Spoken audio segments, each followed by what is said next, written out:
नमस्कार, मैं R K Saxena, excellence mastermind coaching Rewa Madhya Pradesh. और आप सभी का सिविल जज एडीपीओ की इस ऑफलाइन क्लास में बहुत बहुत स्वागत और अभिनंदन। उसी ऑफलाइन क्लास का लास्ट में ये वीडियो बनाया जा रहा है बच्चों की हाजिरी में। तो जैसा आप लोगों को मालूम है कि हमारी जो सब्जेक्ट चल रहा है दंड प्रक्रिया संहिता 1973 सीआरपीसी है ना। और इसकी हमारी सीआरपीसी की क्लास हमारी कौन सी है? ये 12वीं क्लास है।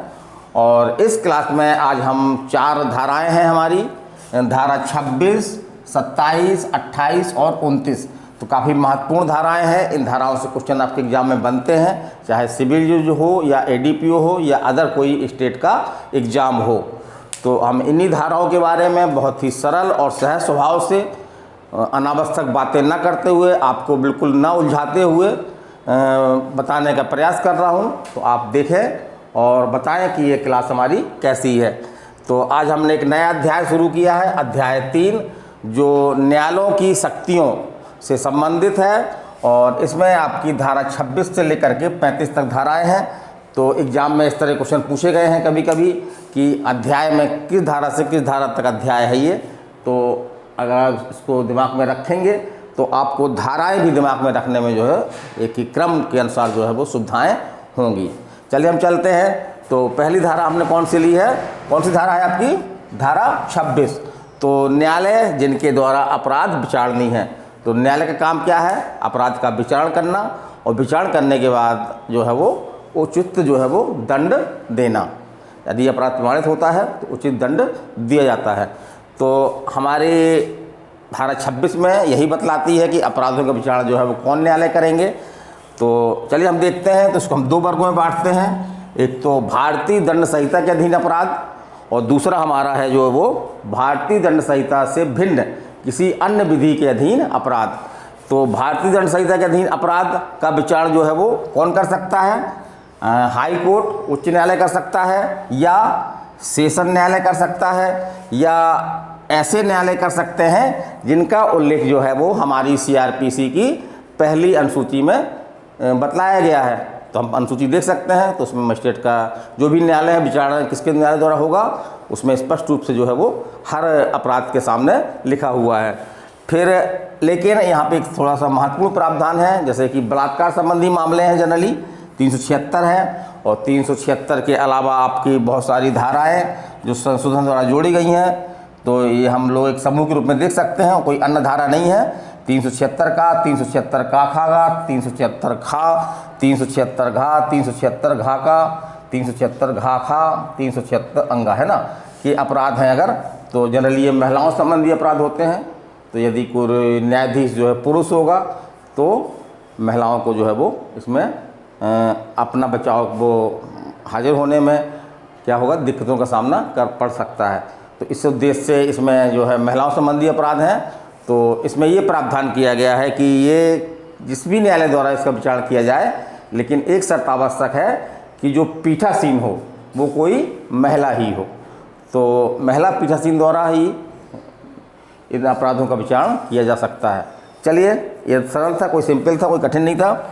अगला हम देखते हैं कि भिन्न विधि, है ना। भिन्न विधि माने बहुत सारे ऐसे अपराध हैं जो आईपीसी के अंतर्गत नहीं आते हैं।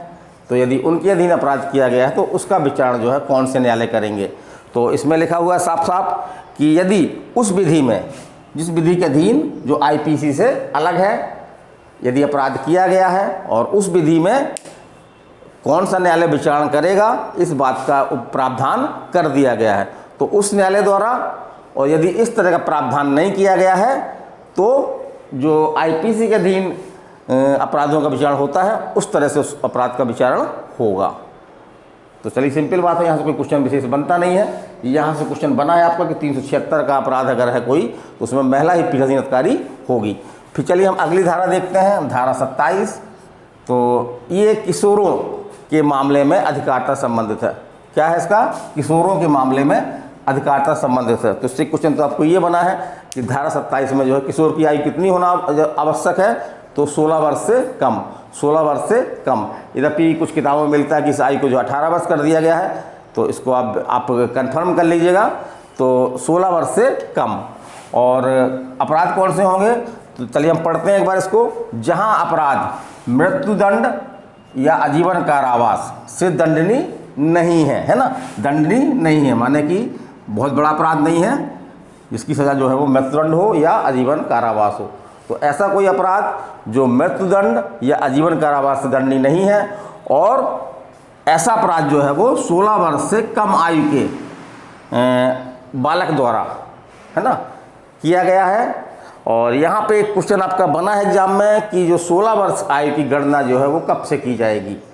तो 16 वर्ष की आयु की गणना कब से की जाएगी, जब ऐसे बालक को जो न्यायालय में हाजिर किया जाता है या वो न्यायालय में हाजिर होता है।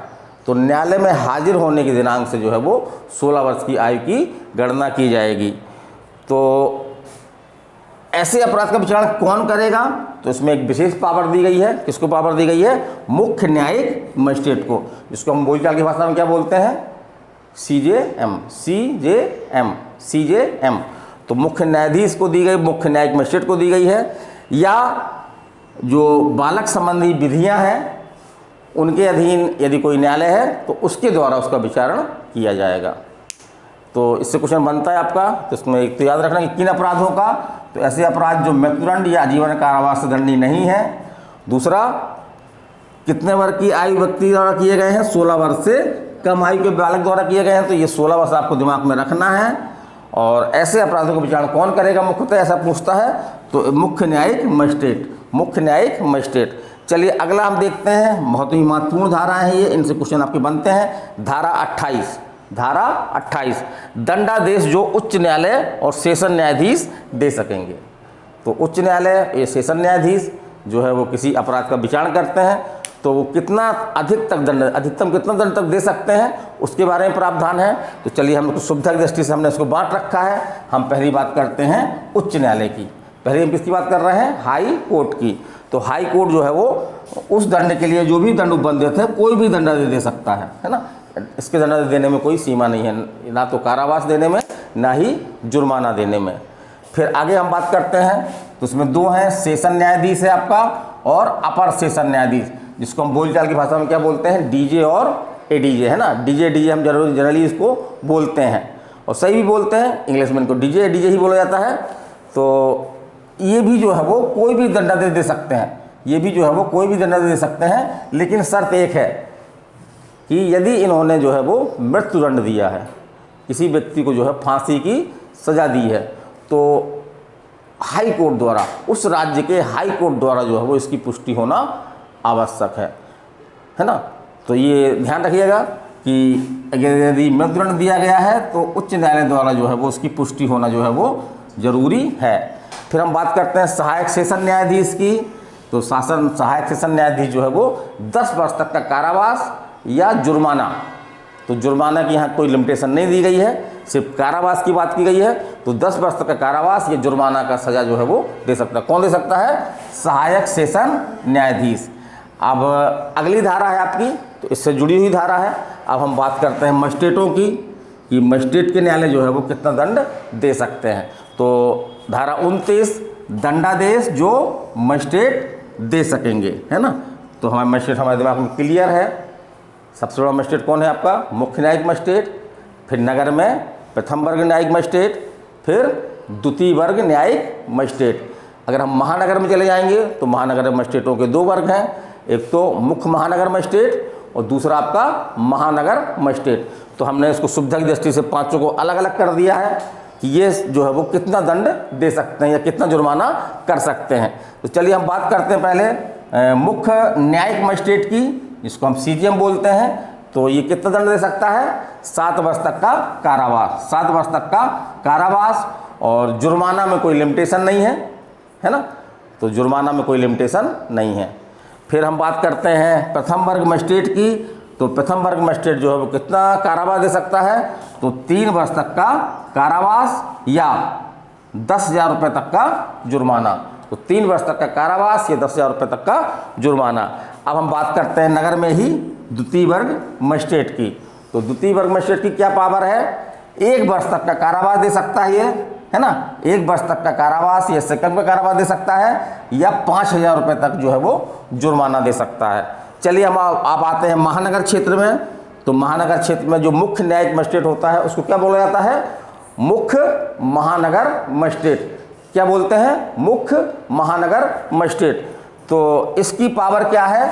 तो सीजीएम की तरह, माने जो पावर आपके मुख्य न्यायिक मजिस्ट्रेट की है वही पावर जो है वो इसकी भी है। तो कितनी हो गई? 7 वर्ष तक का कारावास या अनलिमिटेड जुर्माना, अनलिमिटेड जुर्माना। फिर हम बात करते हैं महानगर मजिस्ट्रेट की। तो जैसे हमने कई वीडियो में बताया आपको कि सीआरपीसी में जो है वो महानगर में जो है वो मजिस्ट्रेट के 2 वर्ग नहीं होते हैं, प्रथम द्वितीय वर्ग, केवल एक वर्ग होता है। उसको हम किस नाम से जानते हैं? महानगर मजिस्ट्रेट के नाम से जानते हैं। तो महानगर मजिस्ट्रेट की पावर क्या है? तो प्रथम वर्ग मजिस्ट्रेट की तरह, प्रथम वर्ग मजिस्ट्रेट की तरह। और प्रथम वर्ग की पावर क्या देखे अपन ने? क्या है पावर प्रथम वर्ग की? बोलिए तेज से। प्रथम वर्ग की कौन सा दंड दे सकते हैं? तो प्रथम वर्ग जो है वो 3 वर्ष तक का कारावास या 10,000 रुपये तक का जुर्माना। तो ये हमारी क्लास आज ख़त्म होती है और बहुत ही महत्वपूर्ण इसमें धाराएं हैं ये, यहाँ से क्वेश्चन एग्जाम में बनते हैं, तो इसको आप देख लीजिएगा। और अगली क्लास में आपको हम जो है वो फिर मिलेंगे और इसके आगे धाराओं के बारे में, जो महत्वपूर्ण धाराएं हैं उनके बारे में जो है वो बताएंगे, महत्वपूर्ण जानकारी देंगे। तो चलिए अगली क्लास तक हम विदा लेते हैं। नमस्कार, धन्यवाद।